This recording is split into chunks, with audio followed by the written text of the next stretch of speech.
Olá, meus amores! Vamos começar mais uma semana, né? Tia Lorena tá aqui, ó, preparadíssima para começar um novo assunto. Claro que eu não poderia deixar de corrigir o dever de casa, né? E aí, vocês descobriram o que é vulcanólogo? Vocês querem ser um? Gente, eu queria ser, eu tenho curiosidade.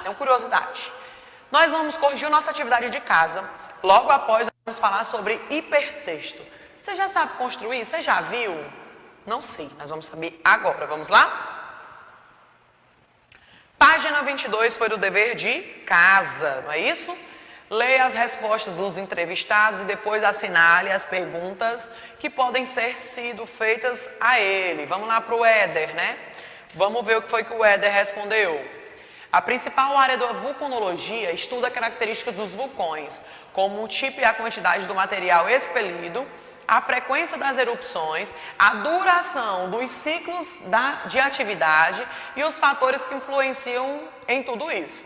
Letra A. Onde o vulcanólogo pode trabalhar ou o que a vulcanologia estuda? Gente, claro que é essa aqui, né? Deixa eu estar marcando aqui sem o pincel, ver se fica melhor. Pronto, deu certo. Vamos para outra. Olha o que o Éder respondeu. O mais indicado é cursar geologia e depois se especializar, fazendo um mestrado ou doutorado. Vamos ver que pergunta foi essa para ele responder isso. Letra A. Qual é a melhor maneira de se tornar vulcanólogo no Brasil? Ou a outra. Como alguém se torna um entrevistador? Não tem nada a ver nessa aqui, então só pode ser essa. Quem colocou acertou de novo. 6. Durante a entrevista, Rosalie afirmou que ter miopia e ser mulher a impediram de se tornar astronauta. Você acha que problemas de saúde podem atrapalhar o desempenho de alguma profissão? Claro, né, gente? Infelizmente. E o fato de o profissional ser homem ou mulher faz diferença? O que você acha? Eu acho que não. Os dois podem fazer a mesma coisa. Converse com os colegas e o professor sobre o assunto e exponha suas opiniões. A gente já sabe o que aconteceu com isso. Aí aqui embaixo vem falando sobre o que é entrevista, né? Entrevistas são textos em que uma pessoa faz perguntas para outra, pode ser mais de uma pessoa também, sobre sua vida ou algum assunto de que ela goste ou conheça. As entrevistas com especialistas são muito comuns em textos científicos. Ó, aí tem um exemplo aí de pessoas entrevistando. Página 23. Para saber mais, ó, aqui é um exemplo, eu acho até que vocês leram em casa.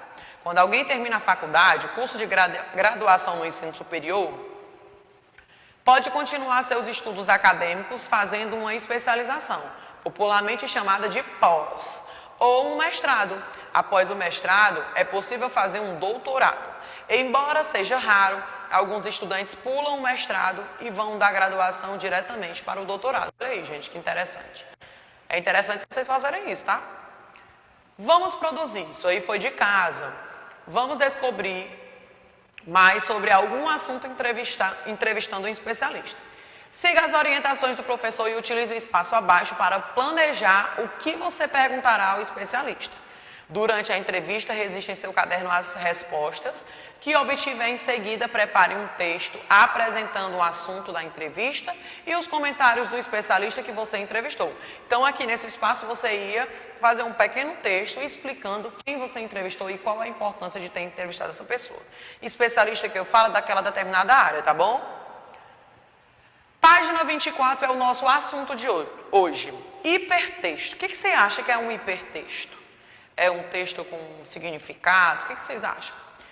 Você costuma ler textos na internet? Você costuma, gente? Eu costumo muito. Ainda mais notícias. Alguma vez você começou a ler um texto em uma determinada página e clicando aqui, clicando ali, chegou a outro assunto totalmente diferente? Eu acho que sim. Você já percebeu como isso tudo começa? Observa aqui essa pequena linha do tempo, gente. Eu estou aqui na internet, vou para uma pizza, vou para uma bola, vou para um videogame, vou para uma patinha de um animal. Tem alguma coisa a ver? Não, né? Eu clico numa coisa e aparece outra. O texto a seguir é uma reprodução de um texto em um site. Leia-o e analise as características que ele tem. Prestem atenção. Aqui eu tenho um texto, um pequeno texto, né? Da tia Lorena não dá para ver direito, mas eu vou estar lendo aqui para vocês. Aí eu quero que vocês observem o seguinte, né? Se você ver, logo aí no comecinho, ele pede para você fazer o seguinte, ó. O texto a seguir é uma reprodução de um texto em um site. Leia-o e analise as características que ele tem. Você está vendo que algumas palavras, né, estão em lilás, estão as setinhas apontadas para os quadros? Então você vai entrar analisando. Tia Lorena, não entendi. Vou dar um exemplo. Bem aqui tem um nome terra. O que é o terra aqui que está falando? É o terra-planeta? Ah, tia Lorena, então eu vou explicar o que é esse terra. Vou para cá. Aqui está falando do Círculo de Fogo do Pacífico. Fala, tia Lorena, o que é isso? Vou lá no Google, penso, já sei o que é. Então eu vou colocar o significado aqui dentro.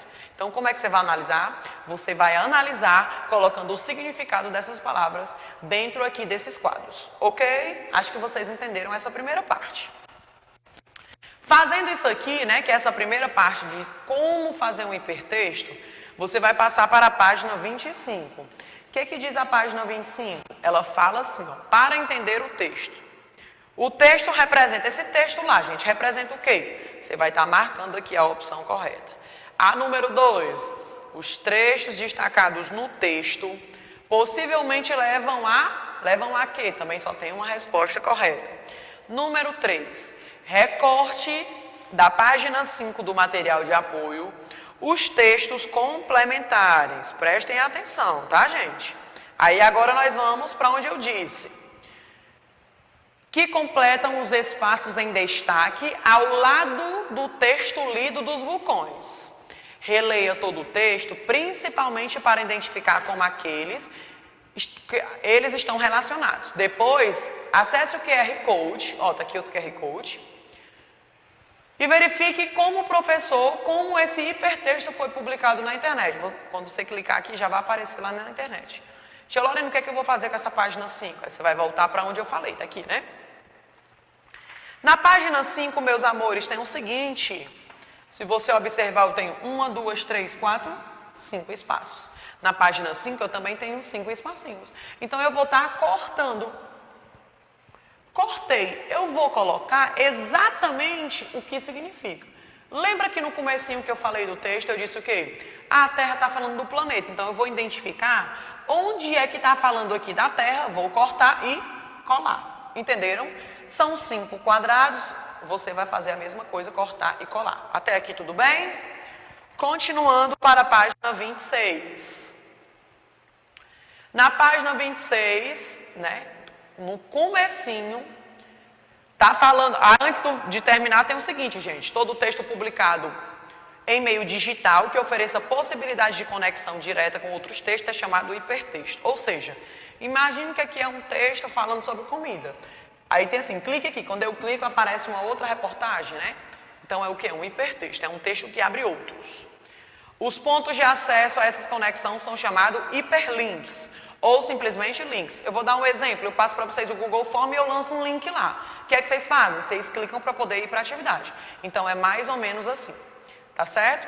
Vou explicar aqui o comecinho da 26, por quê, né?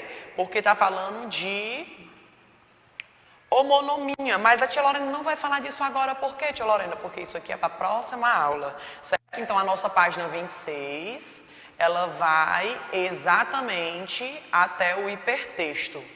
Dúvidas? É só voltar.